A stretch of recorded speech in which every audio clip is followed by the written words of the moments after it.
lezat ya.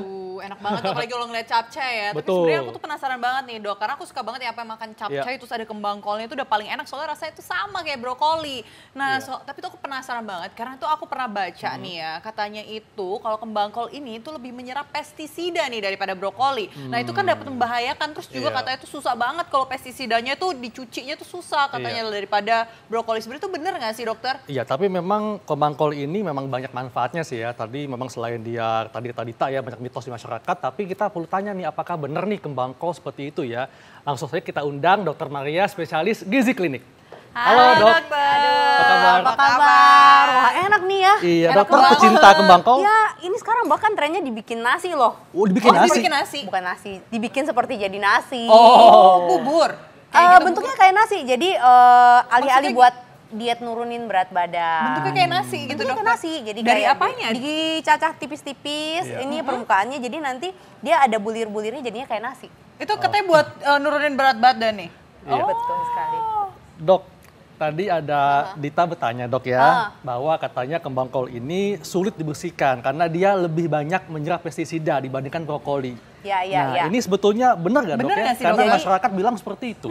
Jadi memang ada beberapa buah dan sayur memang rentan sekali nempel pestisida. Tapi sebenarnya pestisida ini bisa kita eliminir dengan mencuci. Tidak perlu, bahkan sebenarnya tidak perlu menggunakan sabun. Nggak perlu ya, pakai air biasa saja tuh udah. Tapi ada syaratnya, mencucinya harus dengan air mengalir. Air mengalir, tapi itu banyak nggak sih dokter? Ya harus banyak dan banyak agak ya? lama. Jadi nggak akan lengket dok pestisidanya dan ya? memang harus dipotong-potong dulu. Oh harus dipotong-potong dulu. Nah, tapi kalau ibu-ibu nih biasanya itu perlu nggak sih direndam air garam gitu? Nah, air garam sebenarnya salah satu solusi juga selain untuk mengurangi pestisida juga untuk mengurangi ini nih kalau ada ulat-ulat.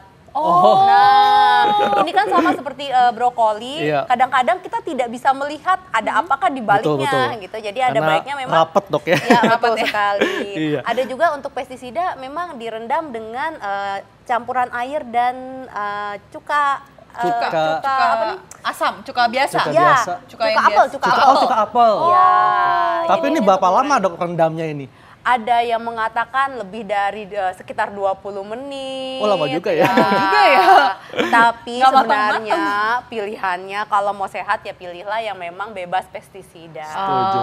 Hanya memang kadang-kadang kita khawatir ya alternatifnya cuci yang agak lama, airnya harus mengalir, jangan Mengalir, cuci ya. kemudian Jangan terus dikum direndam gitu. Iya, percuma Atau aja. cuci ya.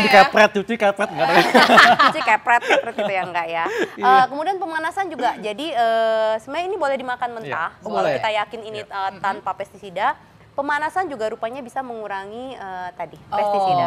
Oke. Nah dokter ini juga kita kan ada fakta mitos nih ya dokter. Katanya dengan mengkonsumsi kembang kol ini dapat mencegah resiko penyakit perut. Ya, Itu fakta atau ini mitos? fakta. Oh ini fakta? Oh kenapa dokter? Jadi kan gini, kembang kol ini seratnya cukup tinggi. Iya. Kalau kita konsumsi sekitar 100 gram, ini aja udah berat nih Ini ya. berapa gram Jadi nih, ini Dok? udah berat. Kalau di rata-rata ini bisa sampai 300 Oh, gram berat nih, juga 200 sampai 300 gram. Jadi konsumsi 100 gram mungkin sekitar sepertiganya aja. Ini sudah memenuhi 10% kebutuhan serat tubuh kita. Kita tahu serat ini bagus sekali buat pencernaan. Iya. Selain itu ada juga yang namanya ini nih, zatnya namanya kolin. Apa itu dokter? Kolin ini rupanya dia membantu menjaga struktur sel dan juga terbukti orang-orang yang konsumsi kolinnya kurang ini lebih berisiko mengalami gangguan fungsi liver. Liver kan termasuk Hati ya. ke arah pencernaan Betul, ya. ya. Gitu. Iya.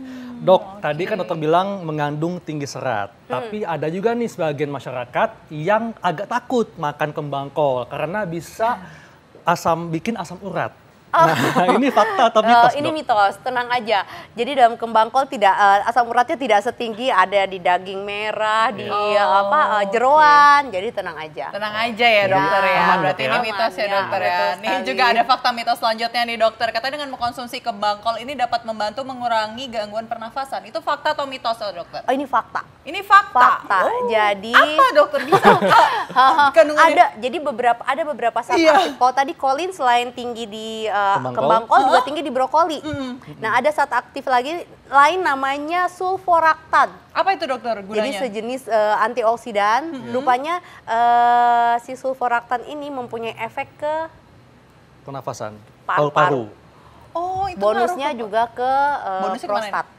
Prostat. Wah, Oh. jadi bagus nih bagi pria dok ya, Iya. bisa menjaga kesehatan prostat. Ya, betul sekali.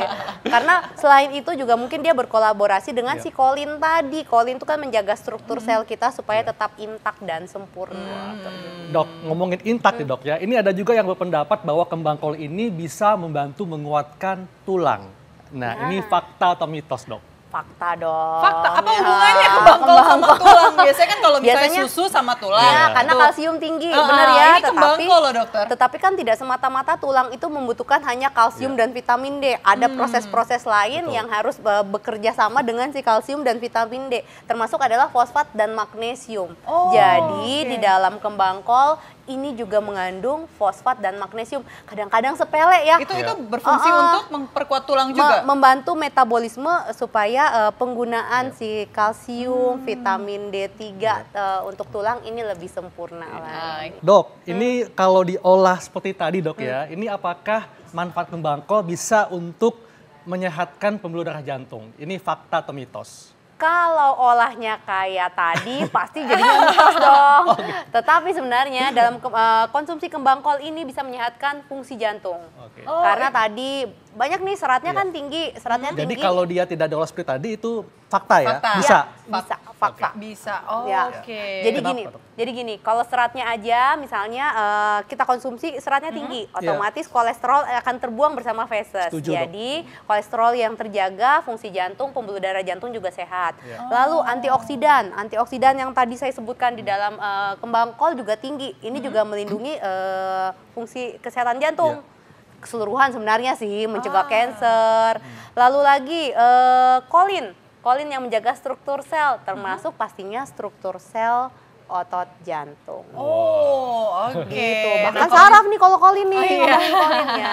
Nah, kalau misalnya ngomongin tentang struktur sel nih ya, dokter ya, dengan mengkonsumsi kembang kol ini itu membantu mengobati luka saraf yang disebabkan oleh peradangan. Itu fakta Ya, atau mitos? ini fakta.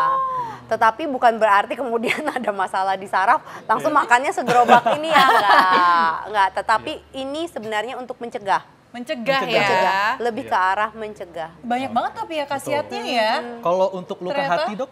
Aduh, berat nih, susah jawabnya ya dok. Susah jawabnya. Colok ya. Ajurnya. Nah dokter ini kayak misalnya ada fakta mitos selanjutnya nih. Katanya kalau misalnya kita mengkonsumsi kembang kol ini itu dapat meningkatkan kekebalan tubuh. Ini fakta atau mitos sih dokter? Fakta dong, faktanya banyak ya kayaknya kalau kembang kol. Luar biasa Jadi gini, kembang kol rupanya dalam kembang kol ini kalau kita konsumsi tadi biasanya pemakaiannya kan 100 gram rata-rata. Dan 100 gram kita bisa memenuhi kebutuhan vitamin C kita.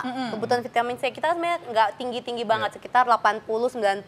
Sehari ya? Ya, konsumsi ada jenis tertentu ternyata kembang kol ini mempunyai kandungan vitamin C lebih dari 120% kebutuhan kita. Tinggi juga ya? Tinggi. Bonus yang lain vitamin C kan untuk kita kenal menjaga kekebalan tubuh sistem imun kita. Ya. Dok, tadi kan dokter bilang mengandung tinggi vitamin C. Nah, ini ada juga yang mengatakan bahwa konsumsi kembang kol baik untuk daya ingat. Ini fakta atau mitos? Baik untuk daya ingat. Jadi kalau rutin makan kembang kol jadi ingat terus dok? Iya, jadi langsung saya misalnya Oh, enggak. Fakta atau mitos? Itu mitos. itu mitos. Kalau misalnya emang bisa meningkatkan daya ingat sih saya langsung mau karena agak-agak pelupa gitu. Mitos dok ya? Ya, Ini mitos mitos, berarti ya ya, dokter ya. ya.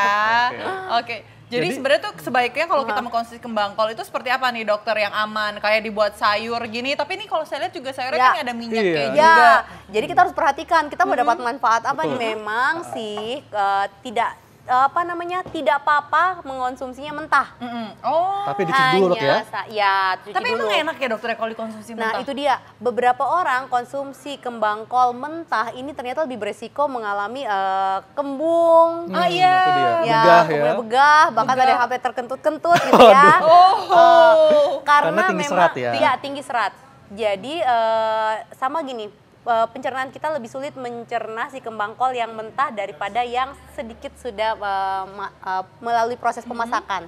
Sayangnya proses pemasakan tentu akan mengurangi komponen-komponen nutrisi termasuk dimasak, vitamin C. Oke, nah tapi dokter Jadi, kalau misalnya kalau misalnya kita kan tadi dimasak nih, tapi kalau misalnya kalau brokoli itu kan bisa dimasak setengah matang. Nah, kalau misalnya kita juga memasak kembang kol ini setengah matang boleh ini menjadi efeknya alternatif. juga bagus. Ya, sebenarnya pasti ada komponen yang hilang walaupun tidak seperti ini nih. Ini tampilannya udah overcook ya. Iya, kematangan banget, otomatis kita mungkin dapat seratnya tapi nggak dapat nutrisi yang lain. Wah, jadi kembang kol ini memang manfaatnya banyak dok ya. Sekali. Tapi oleh karena itu kita mulai saat ini memasukkan kembang kol ke dalam menu diet kita ya. Betul sekali, banyak sekali manfaat juga. Satu lagi nih, boleh ya tambahin? Boleh, ya? boleh Dokter. Asam folat. Asam folat. Jadi bagus untuk ibu hamil ya? Ya, ibu hamil atau yang merencanakan kehamilan. Karena dalam ini konsumsi 100 gram aja memenuhi 15-20% kebutuhan asam folat kita. Wow, tinggi keren juga ya, keren sekali ya. Kayak mulai saat ini kita harus makan sayuran ya. Iya, harus rajin memang makan sayur. Kenapa? Karena ini kita akan lihat nih ada tayangan ya. Berbagai macam dampak kalau kita malas makan sayuran. Nah, ini dia tayangannya. Dan thank you dokter, terima kasih ya. Terima kasih.